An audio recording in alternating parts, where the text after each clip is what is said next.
जय हिंद साथियों, स्वागत है आप सभी का आपके अपने परिवार RS स्टडी ट्रिक परिवार में। और जैसा कि आप थंबनेल में देख रहे हो और आपको पता है कि आपकी कंटिन्यू चल रही है, क्या चल रही है, आपकी लुसेंट बुक कंटिन्यू चल रही है। तो कल इसका पहला टॉपिक हुआ था, आज हम दूसरा टॉपिक करेंगे ऐतिहासिक स्रोत। कल का टॉपिक था इतिहास का सामान्य परिचय, आज ऐतिहासिक स्रोत, और ऐसे टॉपिक वाइज टॉपिक ये कंटिन्यू चलती रहेगी। तो करते हैं आज के क्वेश्चनों की शुरुआत से पहले यदि आपने चैनल को सब्सक्राइब नहीं किया है तो सब्सक्राइब जरूर कर लीजिए, नोटिफिकेशन बेल को भी ऑन कर लीजिए ताकि रोज़ाना आपको समय पर वीडियो मिलती रहे। साथ ही इस बुक की PDF, इसके अलावा अनेक प्रकार के नोट्स प्राप्त करना चाहते हो तो हमारे टेलीग्राम चैनल को ज्वाइन कर लीजिए, जिसका लिंक डिस्क्रिप्शन में दिया गया है। तो आज का पहला क्वेश्चन आपकी स्क्रीन पर आपके सामने, ये आपकी बुक है, पहले आपको दिखा देते हैं। और ये आपका पहला क्वेश्चन है। क्वेश्चन क्या है कि बीते हुए युगों की घटनाओं के संबंध में जानकारी देने वाले स्रोतों को क्या कहते हैं। बीता हुआ जो बीत गया वो क्या हो गया, अतीत हो गया, इतिहास हो गया। और जो इतिहास की जानकारी देते हैं उन्हें क्या कहते हैं, ऐतिहासिक स्रोत कहते हैं। ऑप्शन नंबर ए राइट हो जाएगा यहाँ पे। नेक्स्ट क्वेश्चन, निम्न में से कौन सा कथन सही है। ठीक है, 4 कथन दिए गए, आपको बताना कि सही कौन सा। साहित्यिक स्रोतों की तुलना में पुरातात्विक स्रोत अधिक प्रमाणिक होते हैं। बिल्कुल। कैसे होते हैं, क्योंकि पुरातात्विक स्रोत जो आपके अभिलेख है, सिक्के है, मूर्ति है, ये मिलते हैं, ये उनसे संबंधित मिलते हैं। और साहित्य जो है वो बाद में लिखा हुआ होता है। तो option number A correct answer हो जाएगा यहाँ पे। साहित्यिक स्रोतों की तुलना में पुरातात्विक स्रोत अधिक प्रमाणित होते हैं। ठीक है। किस वेद में प्राचीन वैदिक युग की संस्कृति के बारे में सूचना दी गई है। प्राचीन वैदिक युग की संस्कृति के बारे में, तो वेद कितने आपको पता, 4 है। ठीक है। और वैदिक सभ्यता को 2 भागों में बांटा गया। एक तो आपकी ऋग्वैदिक सभ्यता, कौन सी सभ्यता हो गई, ऋग्वैदिक सभ्यता, और एक हो गई आपकी उत्तर वैदिक सभ्यता। तो जो ऋग्वैदिक सभ्यता है इसे प्राचीन माना जाता है और ये उत्तर वैदिक सभ्यता हो जाए। ऋग्वेद में केवल एक, ऋग्वैदिक सभ्यता में केवल एक ऋग्वेद का उल्लेख है, बाकी उत्तर वैदिक सभ्यता में यजुर्वेद, सामवेद और अथर्ववेद का उल्लेख है। तो यहाँ पे ऑप्शन नंबर ए राइट हो जाएगा। प्राचीन कौन सी हो जाएगी, ऋग्वेद हो जाएगा। निम्न में से कौन सा ग्रंथ श्रुति ग्रंथ का अंग नहीं माना जाता। श्रुति ग्रंथ का अंग कौन सा नहीं माना जाता, संहिता, ब्राह्मण, उपनिषद या पुराण। तो पुराण इनमें से श्रुति ग्रंथ का अंग नहीं माना जाता। Option number A D correct हो जाएगा। कौन सा ग्रंथ ये दावा करता है कि जो उस ग्रंथ में है वह विश्व में है और जो उस ग्रंथ में नहीं है वह विश्व में अलभ्य है। तो ऐसा दावा कौन करता है, ऐसा दावा करता है महाभारत। महाभारत में लिखा है कि जो इसमें है वो पूरे विश्व में है और जो इसमें नहीं है वो विश्व में अलभ्य है। Option number D correct answer हो जाएगा। त्रिपिटक ग्रंथ है, किसका ग्रंथ है, जैनों का, बौद्धों का, सिखों का, हिंदुओं का। तो त्रिपिटक आपके बौद्ध धर्म से संबंधित है। Option number B correct answer हो जाएगा। जातक किसका ग्रंथ है, जातक किसका ग्रंथ हो जाएगा, जातक भी आपके बौद्ध धर्म का ग्रंथ है। ऑप्शन नंबर सी राइट हो जाएगा यहाँ पे। मिलिंद पन्नो, राजा मिलिंद और किस बौद्ध भिक्षु के मध्य संवाद के रूप में। तो मिलिंद पन्नो जो ग्रंथ है आपके राजा मिलिंद और बौद्ध भिक्षु नागसेन के मध्य संवाद है। ऑप्शन नंबर ए राइट हो जाएगा यहाँ पे। नेक्स्ट क्वेश्चन, निम्न में से किसकी तुलना मैकियावेली के प्रिंस से की जा सकती है। तो मैकियावेली के प्रिंस से किसकी तुलना की जाती है, अर्थशास्त्र की। और अर्थशास्त्र के लेखक कौन है, चाणक्य या कौटिल्य। तो कौटिल्य का अर्थशास्त्र, ऑप्शन नंबर बी राइट हो जाएगा यहाँ पे।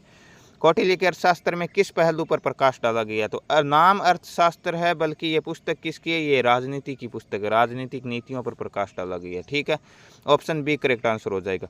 कलहण की पुस्तक का नाम क्या है, कलहण अर्थशास्त्र चाणक्य की है। इंडिका किसकी पुस्तक है, इंडिका मेगास्थनीज की पुस्तक है। और मेगास्थनीज भारत आने वाला पहला विदेशी यात्री था।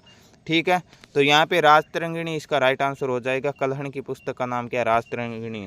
अष्टाध्यायी किसके द्वारा लिखी गई, अष्टाध्यायी के लेखक कौन हो गए, पाणिनि की पुस्तक है अष्टाध्यायी। ऑप्शन बी राइट हो जाएगा। नेक्स्ट क्वेश्चन, महाभाष्य के रचनाकार कौन है। महाभाष्य के रचनाकार है आपके Patanjali. Option number B right होगा। योग दर्शन का प्रतिपादन भी किसने किया था, पतंजलि ने किया था। ठीक है, नेक्स्ट क्वेश्चन, कालिदास द्वारा रचित मालविकाग्निमित्रम नाटक का नायक कौन है। तो मालविकाग्निमित्रम नाटक का नायक था अग्निमित्र। ऑप्शन सी में अग्निमित्र, ऑप्शन सी करेक्ट हो जाएगा। हर्षचरित किसके द्वारा लिखी गई थी। ठीक है, तो हर्षचरित किसके द्वारा लिखी गई थी, बाण भट्ट के द्वारा लिखी गई थी। ऑप्शन नंबर बी राइट हो जाएगा यहाँ पे। नेक्स्ट क्वेश्चन, विक्रमांक चरित की रचनाकार कौन है। तो विक्रमांक चरित के रचनाकार कौन हो जाएंगे, आपके विल्हण हो जाएंगे, कलहण नहीं होंगे। कलहण तो राजतरंगिणी के है। ठीक है, रामायण के लेखक कौन है? महर्षि वाल्मीकि है। और वेद व्यास ने क्या लिखा था? महाभारत लिखा था। ठीक है। नेक्स्ट क्वेश्चन, चंद्रवरदाई द्वारा रचित ग्रंथ का नाम क्या है? चंद्रवरदाई ने कौन सा ग्रंथ लिखा था? पृथ्वीराज रासो लिखा था। Option number A correct answer हो जाएगा। निम्न में से कौन सिकंदर के साथ भारत आने वाला इतिहासकार नहीं था? सिकंदर के साथ भारत आए थे कौन कौन आए थे? ठीक है, निरियाकस आया था, एनासिक्रिटस आया था, एरिस्टोबुलस आया था, हेरोडोटस सिकंदर के साथ नहीं आया था। ऑप्शन नंबर डी राइट हो जाएगा यहाँ पे। नेक्स्ट क्वेश्चन, निम्न में से किस विदेशी यात्री ने भारत का दौरा सबसे पहले किया था? मेगास्थनीज अभी आपको बताया था, जिसकी पुस्तक का नाम क्या था? इंडिका था। नेक्स्ट क्वेश्चन आ गया, मेगास्थनीज की पुस्तक कौन सी है? इंडिका। ऑप्शन डी करेक्ट हो जाएगा। नेक्स्ट क्वेश्चन, ज्योग्राफिया की रचना किसने की थी? ज्योग्राफिया की रचना किसने की थी? हेरोडोटस ने, मेगास्थनीज ने, स्ट्रेबो ने या प्लिनी ने? तो ज्योग्राफिया की रचना स्ट्रेबो ने की थी। ऑप्शन नंबर सी राइट हो जाएगा यहाँ पे। प्लिनी की पुस्तक का नाम क्या है? प्लिनी की पुस्तक का नाम है नेचुरलिस हिस्टोरिया। ऑप्शन बी में दिया गया। ऑप्शन बी करेक्ट आंसर हो जाएगा। Next question, Periplus of Erythraean Sea की रचना किसने की थी? पेरिपल्स ऑफ एरिथ्रियन सी की रचना एक अज्ञातनामा यूनानी लेखक ने की थी। ऑप्शन नंबर डी करेक्ट हो जाएगा। नेक्स्ट क्वेश्चन, फाहियान कहाँ का निवासी था? फाहियान अच्छा क्वेश्चन है। 405 में भारत आया था और 411 ईस्वी तक रहा था। और किसके टाइम में आया था? ये चंद्रगुप्त द्वितीय, जिसे विक्रमादित्य के नाम से जाना जाता है, उसी के टाइम में ये फाहियान भारत आया था। और ये चाइना का यात्री। ऑप्शन नंबर सी राइट हो जाएगा यहाँ पे। फाहियान किसके शासनकाल में आया? अभी बताया था, चंद्रगुप्त द्वितीय के काल में आया था। नेक्स्ट क्वेश्चन, हर्षवर्धन के समय कौन सा चीनी यात्री भारत आया था? हर्षवर्धन के समय आया था Hiuen Tsang. Option number D right हो जाएगा यहाँ पे। नेक्स्ट क्वेश्चन, 9वीं सदी में भारत आए अरब यात्री सुलेमान ने किस राज्य को रूहमा कहकर संबोधित किया? सुलेमान ने किस राज्य को रूहमा कहा? पाल राज्य को रूहमा कहकर संबोधित किया था। अलबरूनी किसके शासनकाल में इतिहासकार था? अलबरूनी मोहम्मद गजनवी का इतिहासकार था। ऑप्शन नंबर ए करेक्ट हो जाएगा। नेक्स्ट क्वेश्चन, यात्री इब्न बतूता कहाँ से आया था? इब्न बतूता कल भी आपको बताया था कहाँ का राजदूत था? मोरक्को का राजदूत था। ठीक है, जो मोहम्मद बिन तुगलक एमबीटी के टाइम में भारत आया था। किसके टाइम में? मोहम्मद बिन तुगलक के टाइम में भारत आया था। ऑप्शन नंबर ए करेक्ट हो जाएगा। नेक्स्ट क्वेश्चन लिखा है कि दक्षिणी अफ्रीकी यात्री इब्न बतूता किसके शासनकाल में भारत आया था? मोहम्मद बिन तुगलक के काल में आया था। ऑप्शन नंबर सी राइट हो जाएगा। नेक्स्ट क्वेश्चन, फारस के सुल्तान मिर्जा शाहरुख के राजदूत अब्दुल रज्जाक ने किस विजयनगर सम्राट के शासनकाल में विजयनगर की यात्रा की? अब्दुल रज्जाक किसके टाइम में विजयनगर गया था? तो देवराय द्वितीय के टाइम में गया था। Option number B correct answer हो जाएगा। नेक्स्ट क्वेश्चन, भारतीय पुरातत्व सर्वेक्षण की स्थापना कब हुई थी? ठीक है, कब हुई थी पुरातत्व सर्वेक्षण इंडियन आर्कोलॉजिकल डिपार्टमेंट की? तो ऑप्शन नंबर डी राइट हो जाएगा यहाँ पे। 1861 में इसकी स्थापना होती है। ठीक है, भारतीय पुरातत्व का जनक किसे कहा जाता है? The father of Indian archaeology Alexander Cunningham को कहा जाता है। ऑप्शन नंबर ए करेक्ट हो जाएगा। पुरातत्व का जनक किसे कहा जाता है? अलेक्जेंडर कनिंघम को कहा जाता है। नेक्स्ट क्वेश्चन, निम्नलिखित विद्वानों में हड़प्पा सभ्यता का सर्वप्रथम खोजकर्ता कौन थे? 1921 में। ठीक है, 1921 और 1922। ठीक है, 1921 में हड़प्पा की खोज की थी। किसने की थी? दयाराम साहनी ने की थी। DR साहनी कहते हैं। और मोहनजोदड़ो की खोज 1922 में की जाती है। किसके द्वारा? RD बनर्जी, जिसे राखलदास बनर्जी कहा जाता है। ऑप्शन नंबर डी करेक्ट हो जाएगा यहाँ पे। नेक्स्ट क्वेश्चन, हड़प्पा सभ्यता की खोज किस वर्ष हुई? ये अभी बताया 1921 में हुई थी। नेक्स्ट क्वेश्चन, सिंधु घाटी सभ्यता को खोज निकालने में जिन दो भारतीयों का नाम जुड़ा, अभी बताया था, दयाराम साहनी और Rakhaldas Banerjee. Option number A correct हो जाएगा। हड़प्पा एवं मोहनजोदड़ो की पुरातात्विक खुदाई के प्रभारी कौन थे? तो इसके प्रभारी सर जॉन मार्शल थे। ऑप्शन नंबर बी राइट हो जाएगा यहाँ पे। नेक्स्ट क्वेश्चन, न्यूमिस्मेटिक्स में क्या है? न्यूमिस्मेटिक्स में किसका अध्ययन किया जाता है? तो सिक्कों और धातुओं का अध्ययन किया जाता है। ऑप्शन बी करेक्ट आंसर हो जाएगा। नेक्स्ट क्वेश्चन, एशिया माइनर स्थित बोगजकोई का महत्व इसीलिए है। एशिया माइनर में स्थित बोगजकोई का महत्व क्यों है? क्योंकि वहाँ से जो अभिलेख प्राप्त हुए उसमें अपने 4 वैदिक देवताओं के प्रमाण मिले हैं। कौन कौन से?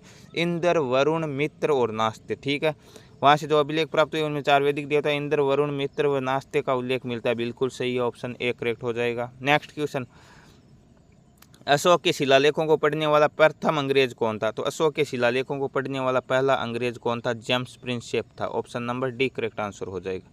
अशोक के अधिकांश अभिलेख किस भाषा और लिपि में? तो अशोक के अधिकांश अभिलेख प्राकृत भाषा और ब्राह्मी लिपि में लिखे गए। Option number A correct answer हो जाएगा। कहाँ से अशोक के द्विभाषाई ग्रीक एवं आर्माइक अभिलेख प्राप्त हुए? द्विभाषाई अभिलेख सर ए कुन्ना कंधार से प्राप्त हुए। ऑप्शन नंबर ए राइट हो जाएगा। नेक्स्ट क्वेश्चन, अशोक के मनसेहरा पाकिस्तान एवं शाहबाज गड्डी पाकिस्तान से प्राप्त शिलालेखों में किस लिपि का प्रयोग हुआ? मनसेहरा और शाहबाज गड्डी से जो शिलालेख प्राप्त हुए उसमें खरोष्टी लिपि का प्रयोग किया गया है। और खरोष्टी ऐसी लिपि है जो दाईं ओर से बाईं ओर लिखी जाती है, उल्टी लिखी जाती है। प्राचीन भारत की कौन सी लिपि दाईं से बाईं लिखी जाती है? अभी भी हमने देखा, खरोष्टी लिपि। ऑप्शन डी करेक्ट हो जाएगा। हेलियोडोरस का वेशनगर अभिलेख किससे संदर्भित है? तो हेलियोडोरस का वेशनगर अभिलेख आपके केवल वासुदेव से संदर्भित है। संकर्षण एवं वासुदेव, संकर्षण नहीं है, केवल वासुदेव। संकर्षण प्रद्युमन नहीं होगा, संकर्षण प्रद्युमन वासुदेव तीनों नहीं होगा, केवल वासुदेव से। ऑप्शन डी करेक्ट हो जाएगा। निम्न में से कौन सा अभिलेख कलिंग नरेश खारवेल से संबंधित है? कलिंग नरेश खारवेल से संबंधित हाथी गुम्फा अभिलेख। ऑप्शन नंबर ए राइट हो जाएगा। भारत में विशुद्ध संस्कृत भाषा में लंबा अभिलेख किस राजा द्वारा जारी किया गया था? तो किस राजा द्वारा संस्कृत भाषा में लंबा अभिलेख? सक्सत्रप रुद्रदमन द्वारा किया गया था। Option number B correct answer हो जाएगा। काव्य शैली का प्राचीनतम नमूना किसके अभिलेख से मिलता है? तो ये भी किसके अभिलेख से मिलता है? रुद्रदामन के अभिलेख से मिलता है। ठीक है, रुद्रदामन का कौन सा अभिलेख है? जूनागढ़ अभिलेख। ध्यान रखना, कौन सा? जूनागढ़ अभिलेख। नेक्स्ट क्वेश्चन, निम्न में से किस अभिलेख में चंद्रगुप्त मौर्य और अशोक दोनों का उल्लेख मिलता है? यह भी रुद्रदामन के अभिलेख से मिलता है। गौतमीपुत्र सातकर्णी के नासिक अभिलेख नहीं होगा, महासत्रप रुद्रदमन के जूनागढ़ अभिलेख। ऑप्शन बी करेक्ट आंसर हो जाएगा। नेक्स्ट क्वेश्चन, समुद्रगुप्त की सैनिक उपलब्धियों का वर्णन उसके किस अभिलेख में उपलब्ध है? समुद्रगुप्त की सैनिक उपलब्धियों का वर्णन किस अभिलेख में है? तो समुद्रगुप्त के उल्लेख प्रयाग प्रशस्ति में। ऑप्शन नंबर डी राइट हो जाएगा यहाँ पे। प्रयाग प्रशस्ति अभिलेख का लेखक हरिसेन बिल्कुल है। किसका दरबारी था? ये समुद्रगुप्त का दरबारी था। ऑप्शन नंबर ए राइट हो जाएगा। मेहरौली दिल्ली स्थित लौह स्तंभ का निर्माण किस सदी में हुआ था? तो दिल्ली के लौह स्तंभ का निर्माण किस सदी में हुआ था? चतुर्थ सदी में हुआ था। ठीक है, जो कि गुप्त वंश के शासकों से संबंधित है। दिल्ली के मेहरौली में के कुवत उल इस्लाम मस्जिद के प्रांगण में स्थित है। ये भी ध्यान रखना। लौह स्तंभ किसकी स्मृति में है? चंद्र की स्मृति में है। ऑप्शन बी राइट हो जाएगा यहाँ पे। सती प्रथा का पहला पुरातात्विक उल्लेख कहाँ मिलता है? तो भानुगुप्त का अभिलेख है। कौन सा अभिलेख है? एरन अभिलेख। ऑप्शन नंबर सी राइट हो जाएगा यहाँ पे। एरन अभिलेख का संबंध किस शासक से? अभी बताया था, भानुगुप्त से संबंधित है। नेक्स्ट क्वेश्चन, एहोल प्रशस्ति का रचयिता रवि कीर्ति किस चालुक्य शासक का दरबारी कवि था? एहोल प्रशस्ति किससे संबंधित है? पुलकेशिन द्वितीय से संबंधित है। ठीक है, और इसके रचयिता कौन है? रवि कीर्ति है। और पुलकेशिन द्वितीय और हर्षवर्धन में जो युद्ध हुआ था उसका वर्णन एहोल प्रशस्ति में। ठीक है, हर्ष एवं पुलकेशिन द्वितीय के मध्य हुए संघर्ष की जानकारी कहाँ से मिलती है? एहोल प्रशस्ति से मिलती है। ऑप्शन ए राइट हो जाएगा। कालिदास के नाम का उल्लेख कालिदास के नाम का उल्लेख किस लेख में हुआ? तो कालिदास का उल्लेख भी एहोल उत्कीर्ण लेख में हुआ था। ऑप्शन बी राइट हो जाएगा यहाँ पे। नेक्स्ट क्वेश्चन, अभिलेखों को ऐतिहासिक प्राकथन के साथ प्रारंभ करने की परंपरा का सूत्रपात किसने किया? तो ये सूत्रपात किसने किया था? ये राजा प्रथम ने किया था। ऑप्शन बी राइट हो जाएगा। नेक्स्ट क्वेश्चन, कहाँ से प्राप्त अभिलेखों में महासभा की कार्य प्रणाली के विषय में विस्तृत जानकारी मिलती है? तो किस अभिलेखों में मिलती है? उत्तर मेरू के अभिलेखों में महासभा की कार्य प्रणाली की विस्तृत जानकारी मिलती है। ऑप्शन ए करेक्ट हो जाएगा। भारत में सिक्कों का प्रचलन कब आरंभ हुआ? भारत में सिक्कों का प्रचलन हुआ था आपके उत्तर वैदिक सभ्यता से 600 ईसा पूर्व से माना जाता है। ठीक है, वैसे ऑप्शन ए राइट हो जाएगा यहाँ पे। नेक्स्ट क्वेश्चन, भारत में प्राचीनतम मुद्रा माना जाता है कौन सी थे? प्राचीनतम मुद्रा आपके आहत सिक्के थे। ऑप्शन ए करेक्ट हो जाएगा। भारत में सर्वप्रथम स्वर्ण मुद्राएं किसने चलाई? देखिए, स्वर्ण सिक्के चलाने का वास्तविक जो कार्य माना जाता है वो तो कुषाणों का माना जाता है, परंतु सर्वप्रथम आपके इंडो बैक्ट्रियन ने चलाई थी। कुषाणों ने शुद्ध सोने के सिक्के चलाए थे। ठीक है, निम्न में से किसने सोने के सर्वाधिक शुद्ध सिक्के चलाए? तो इसका होगा कुषाण। और कुषाण में ही कौन सा शासक था? कुषाण वंश का विमकडपिशेष था। कौन सा था? विमकडपिशेष। कुषाण वंश के शासक विमकडपिशेष ने। और कुषाण वंश का संस्थापक कौन था? ये कुजुलकडपिशेष था। ठीक है, ध्यान रखना इनका। सातवाहनों के समय में मुद्रा सर्वाधिक किस धातु की थी? तो सातवाहनों ने शिष्य के सिक्के जड़वाए थे। ऑप्शन नंबर ए राइट हो जाएगी यहाँ पे। निम्न में से किसने बड़े पैमाने पर स्वर्ण मुद्राएं चलाई? तो ये भी कुषाण शासकों ने चलाई थी, बड़े पैमाने पर भी। ठीक है, और सर्वाधिक की बात करें तो सर्वाधिक वो गुप्त काल में चली थी। ठीक है, सोने के सर्वाधिक सिक्के किस काल में जारी हुए थे? तो ये गुप्त काल में हुए थे। ऑप्शन नंबर बी राइट हो जाएगा यहाँ पे। नेक्स्ट क्वेश्चन, निम्न में से किस स्थल से रोमन सिक्के मिलते हैं? तो रोमन सिक्के किस स्थल से मिलते हैं? अरिकमेडु से मिलते हैं। ऑप्शन नंबर डी राइट हो जाएगा यहाँ पे। भीमबेटका किस लिए प्रसिद्ध है? भीमबेटका में गुफाएं, और गुफाएं में क्या शैल चित्र है, तो गुफाओं के शैल चित्रों के लिए भीमबेटका फेमस है।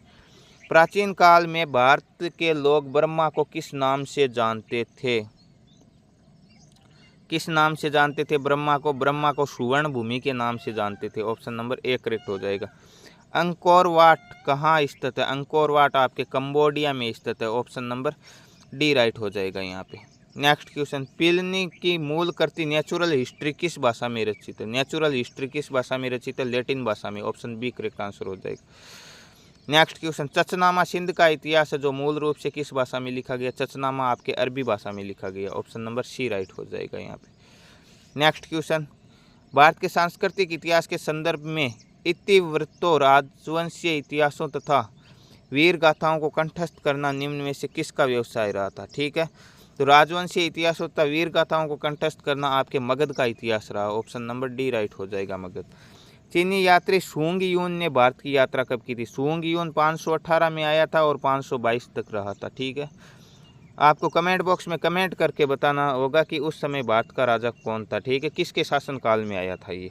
ऑप्शन नंबर ए राइट होगा, मगध का राजा। सॉरी, भारत का नहीं कह सकते तो मगध का कह सकते, वैसे भारत का ही था। ठीक है, नेक्स्ट क्वेश्चन, महाभारत युद्ध के लिए 3101 ईसा पूर्व तिथि का उल्लेख निम्न में से किस अभिलेख से प्राप्त हुआ? ये भी कोई अभिलेख आ गया जिसमें महाभारत की तिथि का उल्लेख हो गया, तो ये किस से प्राप्त हुआ है? ये भी आपके रुद्रदामन का जूनागढ़ अभिलेख से प्राप्त हुआ है। नेक्स्ट क्वेश्चन, रवातक अभिलेख संबंधित है। रवातक अभिलेख किससे संबंधित है? अशोक से, रुद्रदामन से, कनिष्क से या समुद्रगुप्त से? तो रवातक अभिलेख भी आपके किससे संबंधित है? ये अशोक से संबंधित है। ऑप्शन ए करेक्ट आंसर हो जाएगा। नेक्स्ट क्वेश्चन, भारतवर्ष के लिए इंडिया शब्द का प्रयोग सर्वप्रथम किसने किया था? तो इंडिया शब्द का सर्वप्रथम प्रयोग आपके हेरोडोटस ने किया था। ऑप्शन नंबर ए राइट हो जाएगा। किसने ब्राह्मी एवं खरोष्टी लिपियों को उद्वाचित किया था? तो ब्राह्मी एवं खरोष्टी लिपियों का उद्वाचित किसने किया था? पढ़ने का कार्य जेम्स प्रिंसेप ने किया था। ऑप्शन नंबर डी राइट हो जाएगा यहाँ पे। निम्न में से प्राचीन भारत की कौन सी लिपि दाहिनी ओर से बाईं ओर लिखी जाती है? तो ये आपकी खरोष्टी लिपि लिखी जाती है। ऑप्शन सी करेक्ट आंसर हो जाएंगे। तो यह था आज का टॉपिक आपका, जिसके अंदर हमने टोटल 80 क्वेश्चन दिए गए और 80 के 80 कंप्लीट किए हैं, और ऐसे ही ये टॉपिक बाय टॉपिक कंटिन्यू चलता रहेगा। तो रोजाना समय पर वीडियो प्राप्त करने के लिए चैनल को सब्सक्राइब जरूर कर लीजिए, नोटिफिकेशन बेल को ऑन कर लीजिए ताकि आने वाले वीडियो की पल पल की अपडेट आप तक पहुंचती रहे। मिलते हैं नेक्स्ट वीडियो में, तब तक के लिए जय हिंद जय भारत।